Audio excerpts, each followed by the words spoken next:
Je suis très heureux d'être ici avec vous. Encore, je ne sais pas, on peut dire quoi, il est en ce midi. Je suis très heureux d'être avec vous. On a passé un culte extraordinaire, un premier culte où le Seigneur est venu nous toucher par sa parole, est venu, Saint-Esprit est venu souffler au milieu de nous. On a vu le Saint-Esprit à l'œuvre et je sais qu'il est ici encore, ici, présent au milieu de nous maintenant. Et je prie de tout mon cœur que tu puisses ouvrir ton cœur à la parole de Dieu, tu puisses laisser le Saint-Esprit faire son œuvre dans ta vie, parce que ça fait toute la différence. Quand on laisse le Saint-Esprit à l'œuvre dans nos vies. Amen.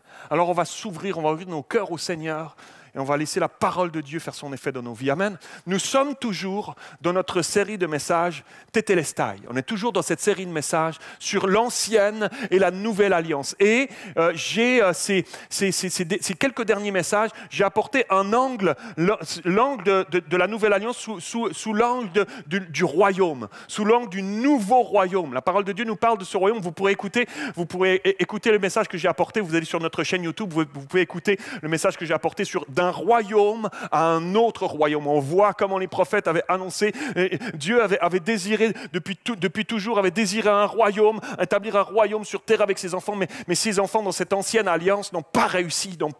Et les prophètes avaient annoncé qu'un nouveau royaume allait arriver, quelque chose de nouveau allait prendre place, et Jésus est arrivé avec ce nouveau royaume, avec ce discours de ce nouveau royaume. Et regardez ce que Jean-Baptiste, Jean-Baptiste, qui était le dernier prophète de cette ère de l'ancienne alliance, regardez ce qu'il dira. Il dira ceci, on voit dans Matthieu 3, chapitre 3, verset 2, il dira « Repentez-vous, car le royaume des cieux s'est approché. » Et Jésus lui-même, l'apôtre Paul dira dans son épître aux Philippiens, chapitre 3, verset 20, il dira ceci « Quant à nous, extraordinaire, nous sommes citoyens du royaume des cieux. » Il parle de ce même royaume que Jean-Baptiste avait annoncé. Et il complétera, il dit, nous là maintenant, nous sommes des citoyens de ce nouveau royaume, de ce royaume des cieux. Nous sommes des citoyens. Et j'aime beaucoup cette citation du théologien Theodore Austin Sparks, qui était un théologien du XXe siècle, qui est décédé en 1971, et qui dira ceci à propos de ce royaume. Il a écrit toutes sortes d'ouvrages très pertinents de théologie, mais de théologie remplie de l'esprit. Et il dira ceci très pertinent à propos de ce royaume. Il parle de ce nouveau royaume ce royaume des cieux dans lequel on est appelé à marcher en nouveauté de vie dans cette nouvelle alliance. Et il dira ceci: il ne s'agit pas seulement dans ce nouveau royaume, il ne s'agit pas seulement de posséder, mais de jouir. De découvrir la valeur de ce que nous avons dans ce nouveau royaume. Et nous avons tout, dira-t-il, mais nous savons si peu de choses sur ce que nous avons, si peu de choses sur la valeur de ce que nous avons dans ce nouveau royaume. Waouh, extraordinaire. Alors, le titre du message que je vous apporte ce matin est celui-ci, « La vie nouvelle dans le nouveau royaume ». Et j'ai noté ceci, « Tu as tout, mais tu t'en sers si peu. » Nous avons tout dans ce nouveau royaume, mais nous nous en servons si peu. Alors nous allons explorer ensemble la nouvelle vie dans ce nouveau royaume. Dans ce nouveau royaume dans lequel nous sommes appelés à marcher, à vivre, si tu as accepté Jésus dans ta vie, à marcher en nouveauté de vie, nous allons explorer ensemble un peu de la nouvelle vie dans ce nouveau royaume. Vous êtes avec moi? On est parti pour ce voyage tous ensemble. Alors, dans ce nouveau royaume, nous sommes appelés à marcher en nouveauté de vie. Il y a quelque chose de nouveau par rapport à avant qui a pris place, quelque chose de différent. S'il y a quelque chose de nouveau, c'est qu'il y a quelque chose qui est ancien alors. Et nous sommes appelés alors à marcher en nouveauté de vie. Et comment est-ce qu'on marche en nouveauté de vie dans ce nouveau royaume? Nous marchons par l'Esprit. Dans ce nouveau royaume, on marche par l'Esprit de Dieu. Et il n'y a pas 50 façons de marcher, il n'y a pas deux options, il y a une seule option. La seule manière de pouvoir entrer et marcher dans ce royaume, comme Austin Sparks Park dit de pas juste le posséder. Posséder, c'est j'ai donné ma vie à Jésus, je possède le salut. Je l'ai, je possède. Mais il y a plus que ça. Dieu a plus que juste le salut. Le salut, tu es rentré sur le seuil de ce nouveau royaume. Tu es sur le seuil. Il y a quelque chose qui s'ouvre devant toi. Et moi, je ne désire pas juste contempler ce royaume alors que je suis sur le seuil. J'ai accepté Jésus dans ma vie, je suis sauvé. Je vais à l'église le dimanche matin, je suis sur le seuil. Et puis je regarde ce royaume et je dis waouh, il est beau. J'ai pas juste envie de le regarder, de le décrire.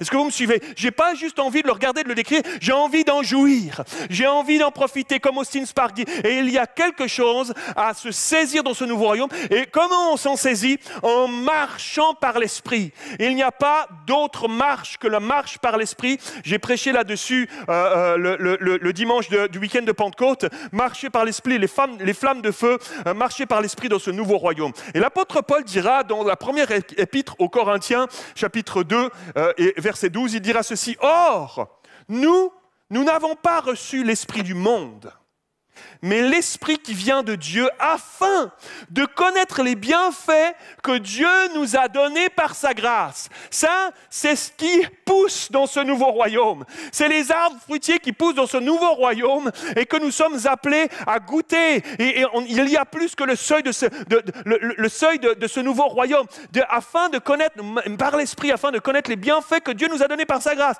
Et nous, verset 13, « Et nous en parlons non avec les paroles qu'enseigne la sagesse humaine, mais avec celle qu'enseigne l'Esprit Saint. Ainsi, nous employons un langage spirituel pour exprimer ce qui est spirituel. » Verset 14, « Mais l'homme naturel n'accepte pas ce qui vient de l'Esprit de Dieu, car c'est une folie pour lui. » L'homme naturel, c'est celui qui marche dans l'ancien royaume, c'est mon ancienne vie, c'est ma vieille nature. L'homme naturel ne peut pas saisir, ne peut pas comprendre. L'ancienne alliance nous l'a expliqué, nous l'a bien démontré. L'homme naturel ne peut pas saisir ces choses-là. L'homme naturel n'accepte pas ce qui vient de l'Esprit de Dieu, car c'est une folie pour lui. Il est même incapable de le comprendre, parce que c'est spirituellement qu'on en juge.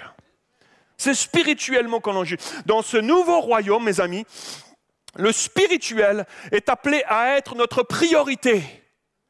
Dans ce nouveau royaume, le spirituel est appelé à être notre priorité. Peut-être que tu apprends quelque chose, peut-être que je te pousse quelque part, mais le spirituel, il y a quelque... Si tu es là, tu te dis, mais moi, la vie spirituelle, c'est pas trop mon truc. J'ai envie de te dire, alors cherche-la, découvre-la, parce que dans ce nouveau royaume, le spirituel est appelé à être notre priorité, à devenir notre préoccupation première, à nous diriger, à prendre le dessus sur le naturel. Je ne parle pas du spirituel bizarre, je ne parle pas du spirit, je ne parle pas de... Non, je parle du spirituel de Dieu, est appelé à prendre le dessus sur le naturel. Ce texte qu'on vient de lire de l'apôtre Paul nous dit que l'homme naturel n'accepte pas ce qui vient de Dieu. On peut pas. Donc nous sommes appelés à vivre d'une manière à ce que le spirituel prenne l'ascendant sur le naturel. Alors quoi ça veut dire? Ça ne veut pas dire que nous n'avons plus les pieds sur terre. Ça ne veut pas dire que je ne paye plus mes factures parce que je plains, non, moi je suis un enfant de Dieu, je marche dans le surnaturel, moi. Les impôts, ça n'existe plus. D'ailleurs, en ce moment, dépêche-toi si tu n'as pas fait ta déclaration d'impôt. Là, c'est là. Donc, non, nous avons les pieds sur terre. Ça ne veut pas dire qu'on n'a pas les pieds sur terre si on cherche à mettre le spirituel au premier de nos vies. Non, nous ne sommes pas des êtres mystiques bizarres. On n'est pas des bizarroïdes mystiques. On a les pieds sur terre, mais nous avons conscience qu'alors que nous sommes des enfants de Dieu, que la direction de notre vie n'est plus la même. La direction de notre vie, elle n'est plus la même. C'est Dieu qui pilote maintenant. La direction, je l'ai lâchée. Avant, je prenais mon volant, j'amenais là où je voulais. Moi, je voulais aller. Ça, c'était mon ancienne vie, ma vieille nature, l'ancien royaume. J'ai donné le volant, Seigneur. Je suis passé sur le siège du passager, moi, maintenant, que j'ai donné ma vie à Jésus. Que tous ceux qui ont donné leur vie à Jésus disent Amen. Alléluia. J'ai donné la direction à Dieu, c'est lui qui pilote. Et si c'est Dieu qui pilote, alors il y a une place dans notre vie, à une dimension spirituelle qu'il n'y avait pas avant. Parce que Dieu est spirituel. Et donc, il y a une place au spirituel qu'il n'y avait pas avant dans ma vie. Mais alors, Pasteur Mathieu, quelle vie spirituelle? Comment ça se passe? Comment je le vis dans ma vie quotidienne? Ça se passe comment dans mon quotidien? Alors, j'aimerais vous emmener avec moi dans 3 points. J'aimerais voir avec vous 3 points ensemble ce matin dans ce message. Ouh, j'avais hâte d'apporter ce message, mes amis. 3 points ensemble que j'aimerais apporter avec vous. Premièrement, mon premier point, comment on marche dans cette vie spirituelle ici-bas? Premièrement, mourir pour vivre. Non, je savais qu'il n'y aurait pas d'amen. J'avais noté de mes notes, ils diront pas amen à ce moment-là, te laisse pas déstabiliser, pasteur Mathieu. J'avais noté de mes notes. On prêche toute la parole de Dieu, mes amis. On prêche toute la parole de Dieu et il faut aborder ces thèmes-là. C'est primordial. Que celui qui a des oreilles pour entendre, entende.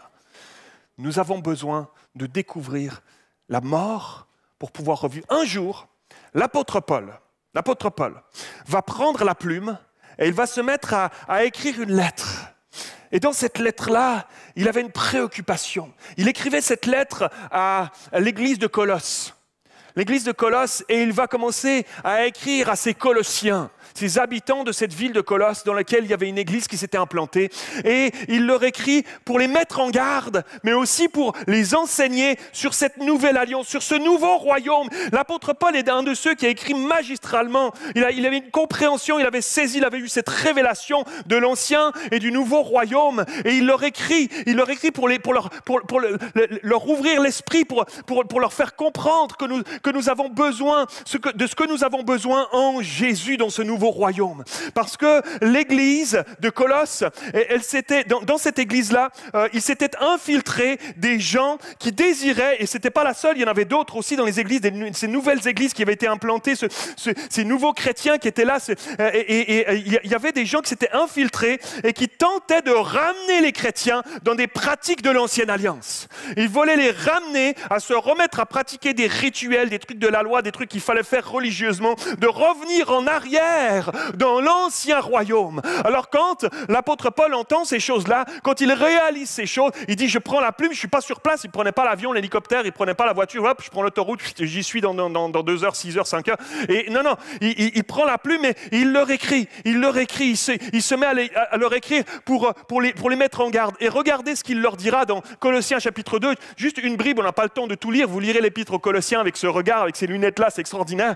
Mais Colossiens chapitre 2, verset 16, regardez ce qu'il va leur dire. Ne vous laissez juger par personne à propos de ce que vous mangez, de ce que vous buvez ou au sujet de l'observance des jours de fête, des nouvelles lunes ou des sabbats. Il est en train de leur dire, ça c'était l'ancien royaume, ça c'était l'ancienne manière de faire, ça c'était les choses, il fallait la religion, la religiosité, il fallait faire, il fallait pratiquer les jours de fête, il fallait faire ceci, il fallait faire cela, il fallait pas faire ceci, il fallait pas faire cela.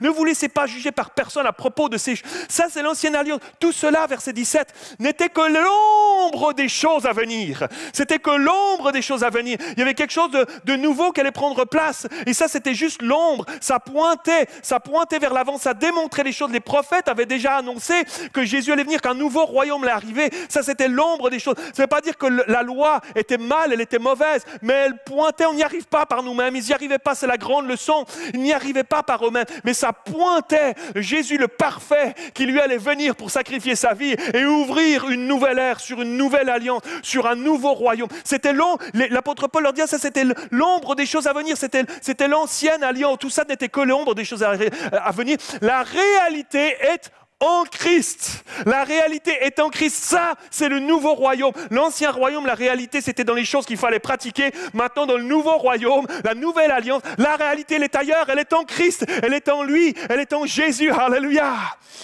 Verset 20. Alors, vous êtes morts avec le Christ à tous ces principes élémentaires qui régissent la vie dans ce monde. L'ancienne alliance, vous êtes morts avec Christ à toutes ces choses de l'ancienne vie, de l'ancienne mentalité, de l'ancienne manière de faire, manière de voir, manière de penser, à tous ces vieux trucs de ta vieille nature. Ça, vous êtes morts avec Christ à toutes ces choses-là. Faites donc mourir tout ce qui dans votre vie appartient à la terre, à cet ancien royaume, à cette vieille nature. Faites donc mourir ces choses-là. Waouh! C'est extraordinaire ce que l'apôtre Paul est en train d'écrire aux Colossiens. C'est extraordinaire, d'une clarté incroyable ce qu'il est en train de leur dire et qui résonne encore aujourd'hui en 2024 pour chacun et chacune d'entre nous. Mes amis, nous avons besoin de réaliser avec l'apôtre Paul que la mort de Jésus à la croix, ce n'est pas juste une réalité historico-religieuse qu'on se rappelle quand on vient religieusement le dimanche matin à l'église. Non, non, non, non, non, non. Pour nous, les chrétiens qui sommes nés de nouveau, qui avons donné notre vie à Jésus, qui cherchons à marcher en nouveauté de vie, qui cherchons à connaître comment vivre avec Jésus, comment vivre dans ce nouveau royaume. Notre vie est maintenant en Jésus. Notre vie maintenant, elle est en Christ, pas nulle part ailleurs. L'ancienne alliance, c'était l'ombre des choses à venir. Et si notre vie est maintenant, elle est en Jésus, alors dans ce nouveau royaume, écoutez bien ceci, sous cette nouvelle alliance, nous avons besoin de réaliser que le chemin par lequel Jésus est passé est aussi le nôtre. Waouh! Alors comment, pasteur Mathieu, est en train de dire, je vais devoir mourir sur une croix ou quoi? Non, heureusement, il n'y avait que lui qui pouvait le faire. Il n'y avait que lui qui pouvait payer ce prix-là. Il n'y avait que lui qui avait été envoyé, l'unique, le seul, l'unique, le Fils de Dieu, qui a été envoyé pour pouvoir payer le prix et nous ouvrir la possibilité de vivre dans ce nouveau royaume, sous cette nouvelle alliance, nous ouvrir la possibilité. Il n'y avait que lui. Mais dans nos propres vies, mes amis, dans nos propres vies, à l'exemple de Jésus, dans nos propres vies, il y a un chemin de mort à nous-mêmes qui a besoin de prendre place à l'image de Jésus. Nous avons accepté Jésus dans nos vies, nous sommes collés à lui, et il y a quelque chose que lui a dû traverser, que nous sommes appelés à vivre à l'intérieur de nous, une mort à nous-mêmes qui doit commencer à prendre place dans nos vies à l'image de Jésus. Et ça, mes amis, c'est le passage obligé. C'est le commencement de comment on vit et qu'on jouit et dont on s'empare de ce nouveau royaume sous cette nouvelle alliance, mes amis. C'est ça. Il y a quelque chose qui doit mourir à notre ancienne vie, à mon ancienne manière de fonctionner, à mon ancienne manière de penser, à mon ancienne manière de me comporter, à mon ancienne manière de réagir, à mon ancienne manière d'agir. Voyez-vous de quoi je parle? Je parle de ton vieux toi, de ton vieil homme, de ta vieille femme. Il y a quelque chose qui doit mourir à cette ancienne vie et qui doit s'arrêter pour pouvoir passer à quelque chose de nouveau. Ça veut dire quoi? Pasteur Mathieu, ça veut dire quoi dans ma propre vie, concrètement, dans mon quotidien? Qu'est-ce que ça veut dire? Lorsque ma vieille nature veut reprendre du service, elle aime bien reprendre du service. Vous avez remarqué ça? Faites pas semblant, je sais que je ne suis pas tout seul. Elle a tellement envie de prendre du service si souvent. Et on vit dans ce monde ici-bas, il y a tellement d'occasions qui nous sommes données tous les jours. Pas juste une fois tous les 6 mois, tous les jours on a des occasions. Tu entrouvres la porte, tac, mets le pied dedans, bam, elle pousse la porte, elle veut revenir, ta vieille nature. C'est vrai ou pas vrai? C'est vrai, on a tellement d'occasions. Lorsque ma vieille nature veut reprendre du service, je dois choisir concrètement de lui dire non. Non, je suis mort à cette vieille vie. Je suis mort à cette vieille manière de me comporter. Je suis mort à cette vieille manière de penser, de réagir, d'agir. Je ne veux plus agir comme ça. Ça, c'était mon ancienne vie. Il n'y a aucune différence avec ceux qui n'ont pas Jésus quand j'agis comme ça. Je veux vivre cette différence parce que le seul espoir de ce monde, la seule lumière ici-bas, c'est Jésus qui peut la donner. Je veux la vivre pleinement dans ma vie. Je veux l'expérimenter. Alors nous sommes appelés à dire non à notre vieille nature. Non, je ne marcherai plus sur ce chemin. J'irai plus sur ce vieux chemin. Je l'ai tellement emprunté, il m'amène nulle part, il amène juste à la stérilité, il amène juste à rien de bon dans ma vie. Je ne marcherai plus sur ce chemin. Je ne suis plus dans ce royaume-là. Je n'y serai plus dans mon cœur, dans mes pensées, dans ma bouche, dans mes comportements, je ne serai plus là. Non, nous sommes appelés à dire non lorsque notre vieille nature veut reprendre le dessus. Ça, c'est l'ancien royaume. Une mort, il est mort.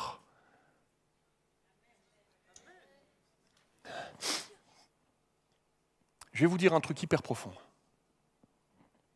Un mort, il est mort. Ça paraît tellement bête comme ça, mais c'est très très sérieux. C'est très sérieux. S'il est mort, ça veut dire qu'il n'agit plus. Ça veut dire qu'il ne réagit plus. Un mort n'a pas peur. Il est mort. Un mort ne se met plus en colère. Il est mort. Un mort n'est pas jaloux. Il est mort.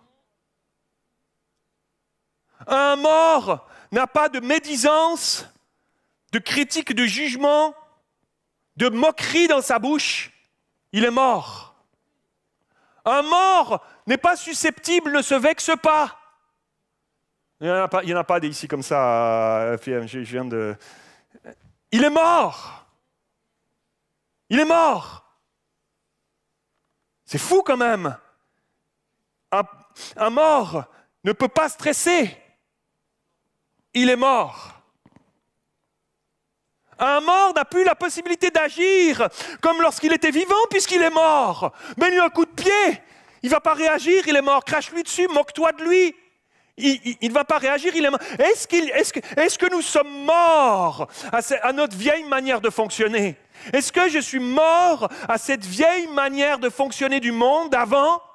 Ou est-ce qu'il y a encore quelques bribes des choses qui sont encore là, qui sont encore vivants? Posons-nous la question très sérieusement, mes amis, parce qu'il en va d'un enjeu spirituel sur ta vie. On a les deux pieds sur le seuil du nouveau royaume, mais on se comporte encore comme dans l'ancien. C'est normal qu'on n'arrive pas à jouir de tout ce que Jésus nous a mis à disposition. C'est normal. Il y a une mort qui doit prendre place, mes amis. J'aimerais tellement vous dire d'autres choses, mais c'est la vérité de la parole de Dieu. C'est la vérité de la parole de Dieu. Ça veut dire que lorsque l'ennemi tente de te faire revenir en arrière dans ton ancienne vie, dans tes vieux travers, sous l'ancienne alliance, dans ton ancien royaume, qu'il tente de te faire revenir à la colère pour régler tes situations à l'ancienne, parce que ça fait tellement de bien, faut que ça sorte. Alors, à l'ancienne, lorsque l'ennemi tente de te faire revenir à la peur, lorsque quelque chose d'imprévu t'arrive dans ta vie que tu n'avais pas prévu, qui arrive sur ton chemin, je me mets à flipper, je me mets à stresser, je me mets à paniquer, lorsque l'ennemi tente de te ramener dans les vieux travers, de fuir dans le péché pour oublier tes blessures et ce qui fait mal à l'intérieur, rappelle-lui que tu es mort. Rappelle-lui que tu es mort avec Christ. Tu es mort à cette ancienne vie. C'est ce que l'apôtre Paul est en train de dire aux Colossiens. C'est ce qu'il est en train d'expliquer à l'église de Colosse. Et juste après avoir parlé à cette église de Colosse et à nous encore aujourd'hui en 2024 de cette mort à nous-mêmes, voici ce que l'apôtre Paul dira. Colossiens chapitre 3 verset 1, c'est la suite. Mais vous êtes aussi, si vous êtes morts, mais vous êtes aussi ressuscités avec Christ. Alléluia, quelqu'un dit Amen. Vous êtes aussi ressuscités avec Christ. Mourir pour vivre, mes amis. Mourir pour vivre. Il y a quelque chose qui doit mourir pour que quelque chose d'autre puisse revivre en nouveauté de vie, ressusciter en nouveauté de vie à l'intérieur de nos vies. Il y a tellement d'espoir, mes amis. C'est tellement bon. Il y a tellement d'espoir pour toi. On se contente si souvent de si peu. Alors on a l'impression que si on renonce à des choses de notre ancien royaume, on va perdre beaucoup, mais tu gagneras tellement plus. Tellement plus dans ce nouveau royaume. C'est l'exemple que Jésus nous a démontré par sa propre vie. Il a choisi de passer par la mort pour pouvoir vivre la résurrection.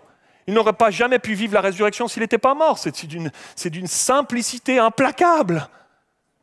C'est l'exemple de Jésus. Est-ce que c'est notre maître ou pas?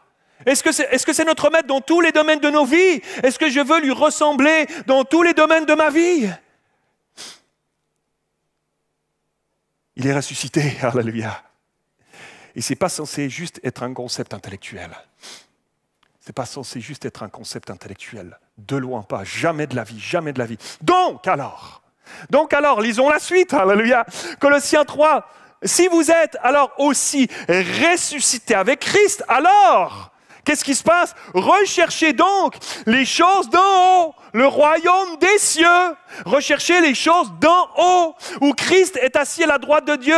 Et affectionnez-vous aux choses d'en haut, royaume des cieux, et non à celles qui sont sur la terre, royaume terrestre, royaume de ma vieille nature, l'ancien royaume, l'ancienne alliance, non à celles qui sont sur la terre, verset 3, car vous êtes morts et votre vie est cachée avec Christ en Dieu. Alléluia. Quand Christ, votre vie apparaîtra, alors vous paraîtrez aussi avec lui dans la gloire. Alléluia. Oh, alléluia, la parole de Dieu est extraordinaire, mes amis. Alors, puisque nous sommes morts et ressuscités alors à cette nouvelle vie dans ce nouveau royaume que Jésus nous a offert, maintenant alors dans ce nouveau royaume, comment est-ce qu'on est appelé à vivre? Alors, ok, j'ai compris, il faut y mourir. Seigneur, montre-moi qu'est-ce qu'il y a des choses encore dans ma vie que Seigneur va te montrer. Mets-toi dans la prière très sérieusement. Cette semaine, on va vous l'annoncer encore tout à l'heure, on démarre une semaine de jeûne et prière. mets-toi devant Dieu, mets-toi devant le Seigneur pour laisser le Saint-Esprit mettre le doigt sur des choses qui ont besoin de mourir dans ta vie.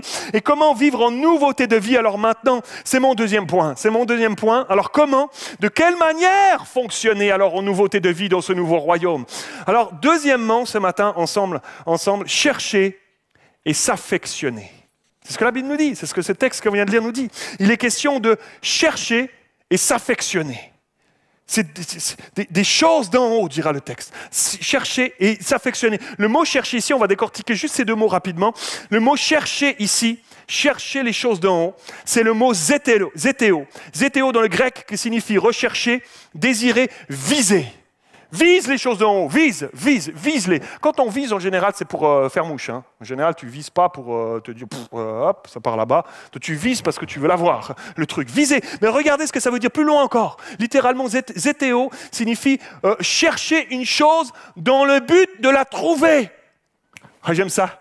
J'aime le concept. Dans le but de la trouver. Chercher quelque chose. Mais tu me diras, Pasteur Mathieu, ça paraît assez évident, mais regardez ça. Non, pas tant que ça. Dans le nouveau royaume, nous sommes appelés à rechercher dans le but de trouver. Pasteur Mathieu, en général, non, regarde, je vais te donner un petit exemple. Quand tu vas, mon frère, quand tu vas chez Ikea avec ton épouse, tu visualises? Ça peut être Maison du Monde, etc. Je ne vais pas tous les faire, mais tu fais celui que tu aimes bien, là, que ton épouse aime bien. Et quand tu te retrouves à aller, là, tu es dans les allées, ta femme a une liste longue comme le bras, peut-être même les deux bras. Hein, tu vas te dire, longue comme les deux bras, facile, en tout cas. Et tu arrives là, et toi-même, tu es en train de te parquer dans le parking, et tu es déjà désespéré alors que tu n'es même pas encore dans le magasin. Toi, tu es déjà désespéré, mon frère. Hein, et tu rentres dans le magasin, et elle te dit, alors, tu vas m'aider à chercher. Hein, Alors, il y a une petite bougie, super, je l'ai repérée là sur le catalogue, elle est extraordinaire. Elle est telle forme, elle est telle couleur, elle est vert olive, peut-être vert de gris. Hein, tu vas la chercher, tu vas la repérer. Je te dis, mon frère, que je sais exactement ce qui se passe. Tu cherches, mais pas dans le but de trouver. Non, tu ne cherches pas dans le but de trouver, tu regardes un peu comme ça, etc. Tu regardes un peu ici et là. Et il y a un espèce de désespoir qui prend place au fur et à mesure que tu t'avances dans le truc, que tu te rends compte que c'est beaucoup plus long que ce que tu avais imaginé, que ce que tu avais espéré au fond de toi. Et il y a un espèce de... Tu ne cherches pas dans le but de trouver, tu vois. Mais on pourrait faire plein d'exemples quand tu es chez toi. Mon frère, il en prend pour son grade, mon frère, parce que c'est... Et donc, quand tu es chez toi à la maison, ta femme te dit, chérie, l'éponge que tu as empruntée de la cuisine, là, que tu as empruntée l'autre jour pour faire tes petits bricoles, là, des peintures, des machins, etc., que tu vas la chercher et tu me la ramènes à la cuisine, là où elle était censée être. Hein. Et toi, la vache, elle était où cette éponge? Alors là, je sais plus, elle est sous un tas quelque part, elle est peut-être même que je l'ai jetée, je sais pas. Tu ne cherches pas dans le but de trouver. Hein, tu ne cherches pas assidûment. Assez rapidement, tu reviens vers ton épouse, j'ai pas trouvé. Alors non, j'ai pas trouvé, mais c'est pas cher, hein, on en rachètera la prochaine fois qu'on va chez Leclerc. Hein, c'est pas très cher. Tu ne cherches pas dans le but de trouver. Mais écoutez bien ceci, dans le royaume de Dieu, dans le royaume des cieux, nous sommes appelés à chercher dans le but de trouver, chercher à connaître Jésus et de le trouver de plus en plus dans ma vie, de chercher Jésus, de le rencontrer de plus en plus dans ma vie, d'apprendre à le connaître pour pouvoir lui ressembler, pour pouvoir saisir ce qu'il a fait pour moi de plus en plus dans ma vie. Il y a une quête, mes amis, dans ma vie. Il y a une quête dans ma vie à chercher, à trouver Jésus jusqu'au bout, à chercher Jésus de plus en plus dans ma vie pour lui ressembler, chercher à comprendre Jésus à travers sa parole, chercher une quête pour trouver, mes amis, pour trouver, alléluia. Il y a une quête qui est appelée à prendre place dans ta vie pour trouver Jésus, chercher Jésus, de plus en plus chercher à le connaître dans sa parole, mes amis. Une quête, chercher pour trouver, mes amis, alléluia. J'aime bien ce concept véritablement. Et ce qui est extraordinaire, c'est que Dieu nous a dit qu'il se laissait trouver. C'est extraordinaire. C'est pas un Dieu sadique qui se cache, il se dit il ne va pas me trouver, là j'ai trouvé une meilleure cachette. Il se laisse trouver. Jérémie 29, 14, je me laisserai trouver par vous, déclare l'Éternel. Alléluia. Alléluia. Merci Seigneur. Je n'ai pas besoin de chercher longtemps, ça prend juste un cœur qui se dit je vais le trouver. Je vise là. Je le vis, je vais le trouver. Et il se laisse trouver. Mais j'aime beaucoup la version chercher et s'affectionner. J'aime beaucoup la version second qui dit affectionnez-vous. Affectionnez-vous. Mettre notre affection. Parce que on met notre affection dans ce qu'on aime. Je mets mon affection dans ce que j'aime. J'affectionne les choses que j'aime. C'est vrai. On ne se pose pas 50 000 questions. Je ne mets pas mon affection dans les choses que je n'aime pas. Je n'aime pas les bouchons parisiens. Les bouchons, tu vois, pas les bouchons, les bouchons sur la route. Je n'aime pas le métro à l'heure de pointe. Je n'affectionne pas. Hein? Je n'aime pas les dentistes. Que le Seigneur les bénisse. Hein. Je prie pour mon dentiste qui découvre Jésus. Mais je n'aime pas. Je n'aime pas les dentistes. Tu vois ce que je veux dire? J'en vois certains, je viens de réveiller un vieux traumatisme. Et dans ce texte de Colossiens, l'apôtre Paul démontre très clairement que parmi ces auditeurs qui sont les chrétiens de l'église de Colosse, qu'il est possible, jusque dans l'église, de mettre son affection au mauvais endroit. De mettre son affection au mauvais endroit. De s'affectionner aux choses de la terre encore. De mettre mon affection, mon cœur. La Bible dit, là où est ton trésor, là aussi sera ton cœur. C'est vrai, mais c'est si facile, vous êtes d'accord avec moi? C'est si facile de s'affectionner aux choses ici-bas. C'est si facile aux choses, les choses que je me suis bâti, les choses dans lesquelles j'ai investi, les choses que je me suis acquis, un statut social, un titre professionnel. C'est si facile de mettre mon affection dans ces choses-là parce que j'ai mis mes efforts, j'ai mis mon cœur, j'ai mis mon énergie, j'ai mis mes finances. Mais c'est aussi s'affectionner aux choses matérielles ici-bas. Ce que je me suis acheté, ce que je me suis financé moi-même. J'ai gagné ma vie pour ça. Une maison, un appartement, une voiture, ma garde-robe. Enfin, pas les robes pour moi, mais garde-robe. On vit dans un monde occidental tellement orienté vers la soif de posséder. Et on baigne tellement dedans, dans notre quotidien, tellement qu'on ne s'en rend même plus compte. On a normalisé la soif de posséder.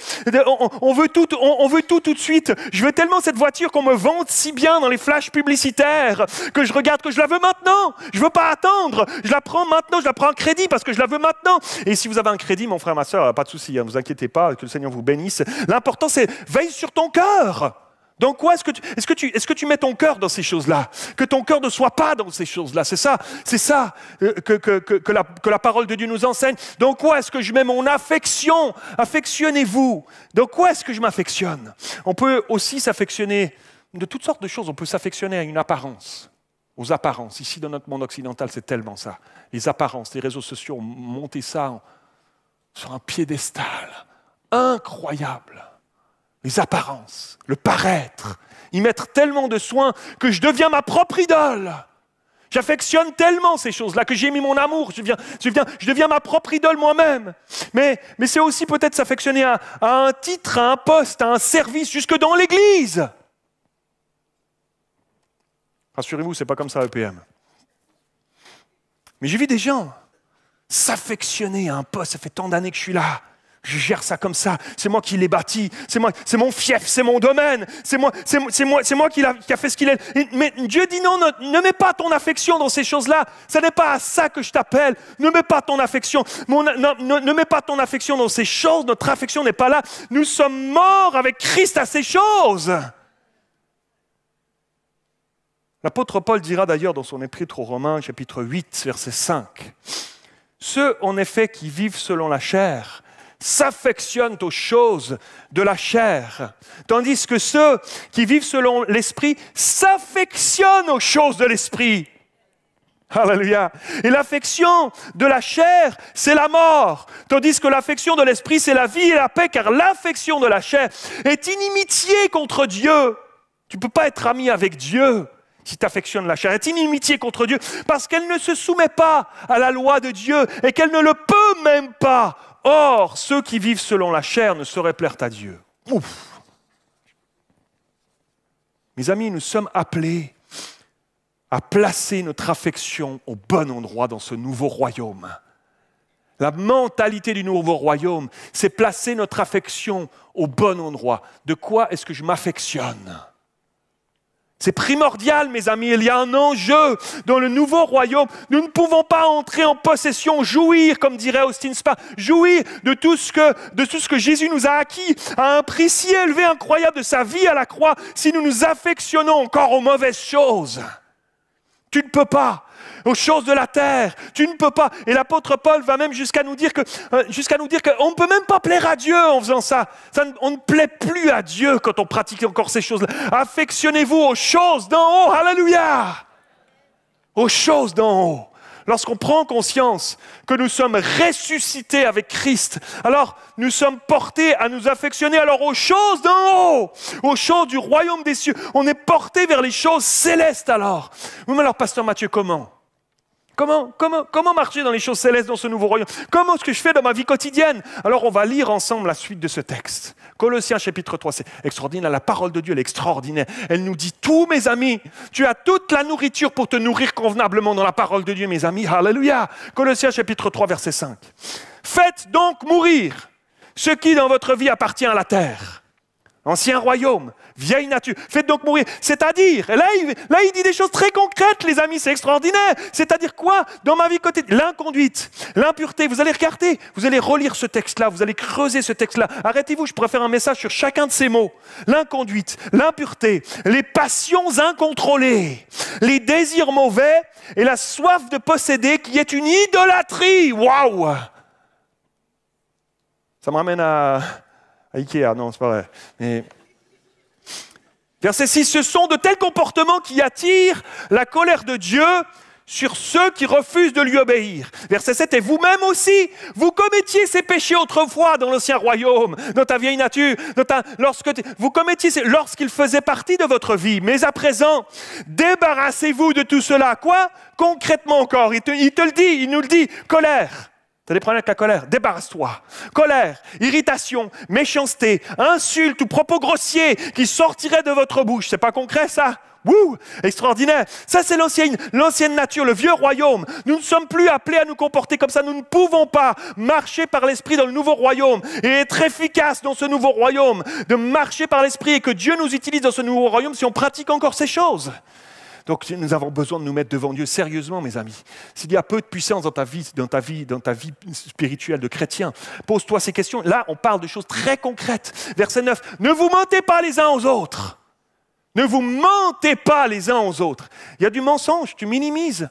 Peut-être, oh non, mais c'est pas grave, de temps en temps un petit, etc., personne n'entend, c'est pas... Non, ne vous mentez pas. Tu ne peux pas te saisir de ce que Jésus nous a acquis dans ce nouveau royaume par sa mort à la croix et jouir de ce nouveau royaume s'il y a des choses de mensonge dans ta vie encore.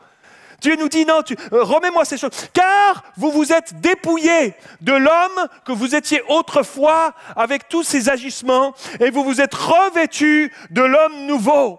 Celui-ci se renouvelle pour être l'image de son Créateur afin de parvenir à la pleine connaissance dans cette nouvelle humanité. Alléluia. Il nous donne les clés pour le nouveau royaume. De cette nouvelle humanité, il n'y a plus de différence entre juifs, non-juifs, entre circoncis, incirconcis, étrangers, barbares, esclaves, hommes libres. Il n'y a plus que le Christ, lui qui est tout en tous. Alléluia.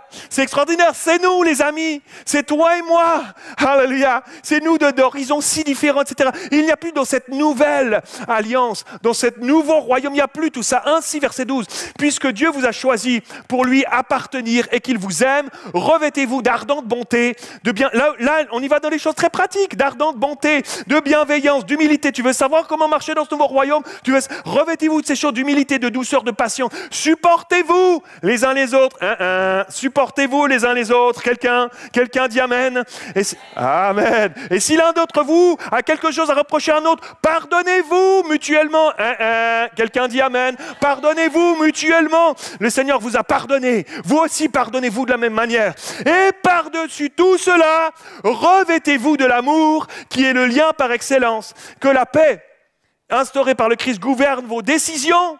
Comment on prend des décisions dans ce nouveau royaume? Que la paix instauré par le Christ gouverne vos décisions. Est-ce que tu prends des décisions dans le stress, dans la panique? Est-ce que tu le prends dans la paix de Dieu? Ou est-ce que tu prends dans la paix parce que tu sais qu'il tient ta vie entre ses mains dans ce nouveau royaume, qu'il pourvoira tes besoins, qu'il s'occupera de toi, qu'il ne te laissera jamais, qu'il t'abandonnera jamais, qu'il tient ses enfants entre ses mains, qu'il enverra ses anges s'il le faut pour te porter, de peur que ton pied ne heurte contre une pierre? Il le fera. Si tu as confiance, tu seras dans la paix. C'est comme ça qu'on marche dans ce nouveau royaume. Que la paix... Alors on est en apprentissage, mais j'ai choisi de m'en aller sur ce chemin-là. Alléluia. Quelqu'un dit Amen. Car c'est à cette paix que Dieu vous a appelé pour former un seul corps. Soyez reconnaissants que la parole du Christ réside au milieu de vous, dans toute sa richesse, qu'elle vous inspire une pleine sagesse pour vous instruire. On lit la parole de Dieu dans ce nouveau royaume, on s'en instruit, et pour vous avertir les uns les autres. Elle nous parle, cette parole, elle nous avertit, elle nous donne des directions, c'est extraordinaire. Ou pour chanter à Dieu de tout votre cœur des psaumes, des hymnes, des cantiques inspirés par l'Esprit, afin d'exprimer votre reconnaissance à Dieu dans tout ce que vous pouvez dire ou faire.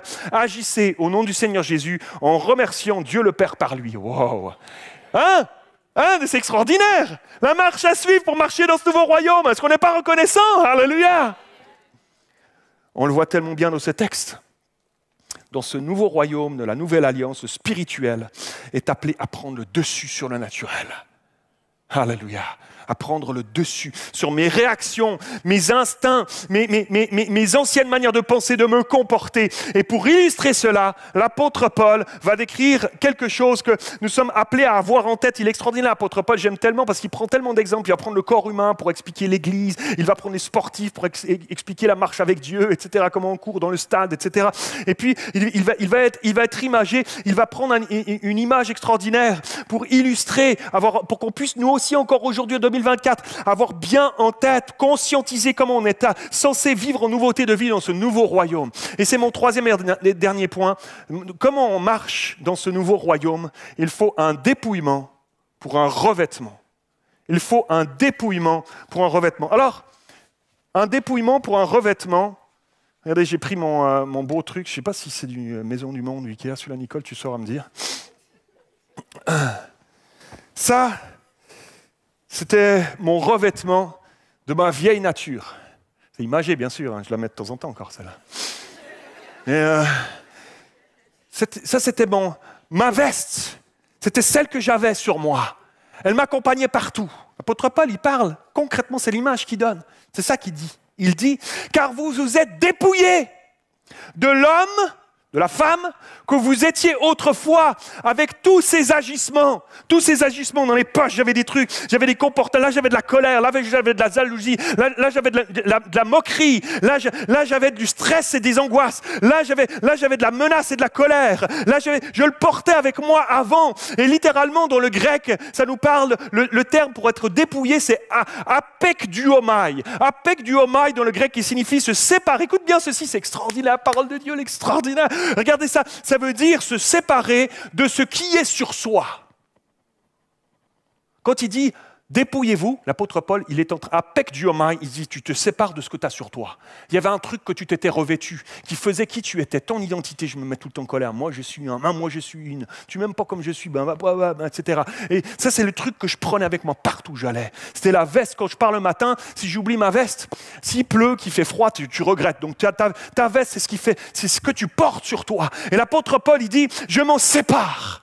Tu enlèves ces trucs-là. Je choisis d'enlever ce qui était sur moi, ce qui faisait mon identité, ce qui faisait que j'étais moi dans mon ancienne vie, dans ma vieille nature, dans cet ancien royaume. Je choisis de me séparer de cette vieille mentalité, de ce qui m'accompagnait dans tout ce que je faisais, de tout ce que je pensais. Cette mentalité de l'ancien royaume, je choisis de m'en séparer parce que dans ce nouveau royaume, il y a une nouvelle mentalité qui prend place. Je ne veux plus penser comme avant. Et donc, je me sépare de ce vieux manteau.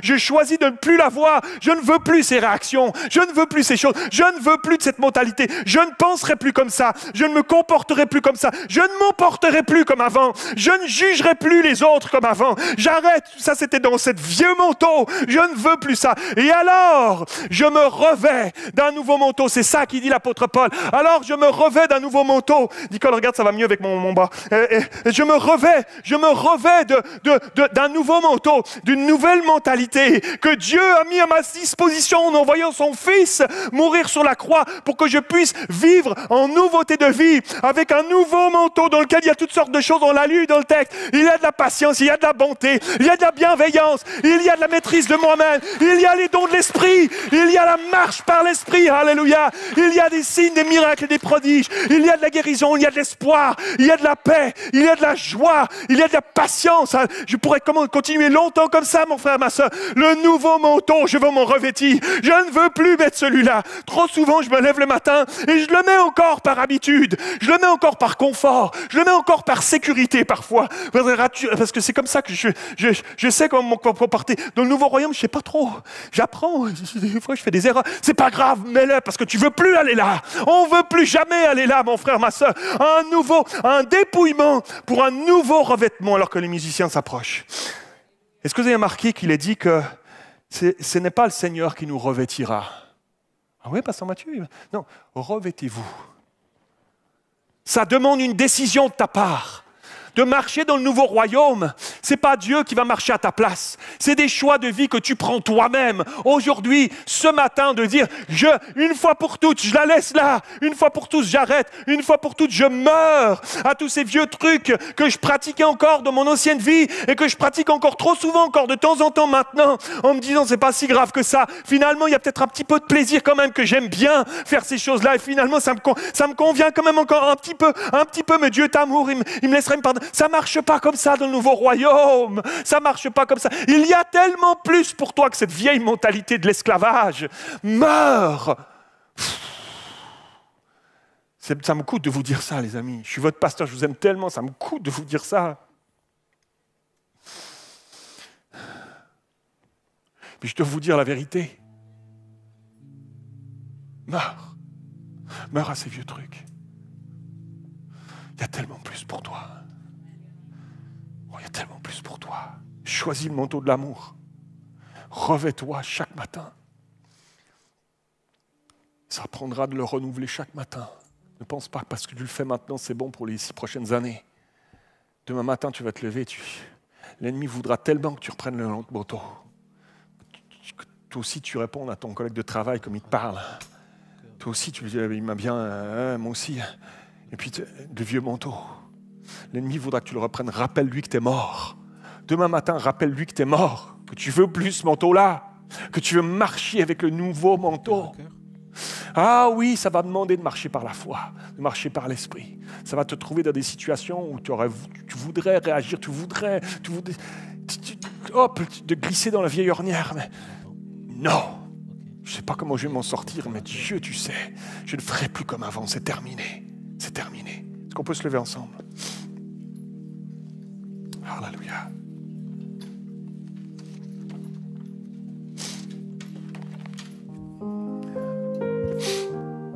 On va chanter ensemble ce chant et chante-le comme une prière de consécration, de reconsécration. Il y a un moment très important, ce moment. Pas juste un appel comme les autres.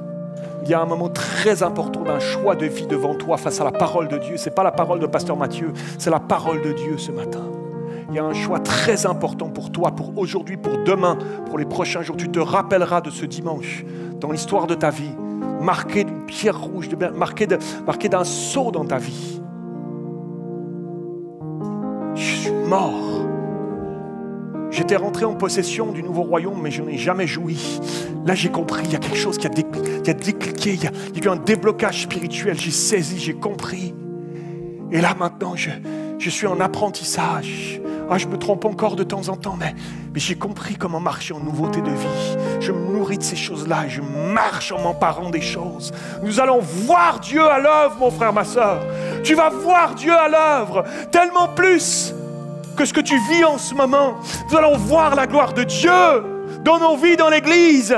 Nous allons voir la gloire de Dieu en 2024, mon frère, ma soeur, parce que tu choisiras maintenant de mourir à toi, de te dépouiller de cette vieille manière de penser. Peut-être que ça te coûtera quelque chose, mais le manteau qui t'attend, mon frère, ma soeur, tu ne peux même pas soupçonner une seconde ce manteau de gloire qui viendra sur tes épaules. Pas pour que tu brilles, mais pour que Jésus brille dans ta vie. Ça fera toute la différence ici, dans ta vie.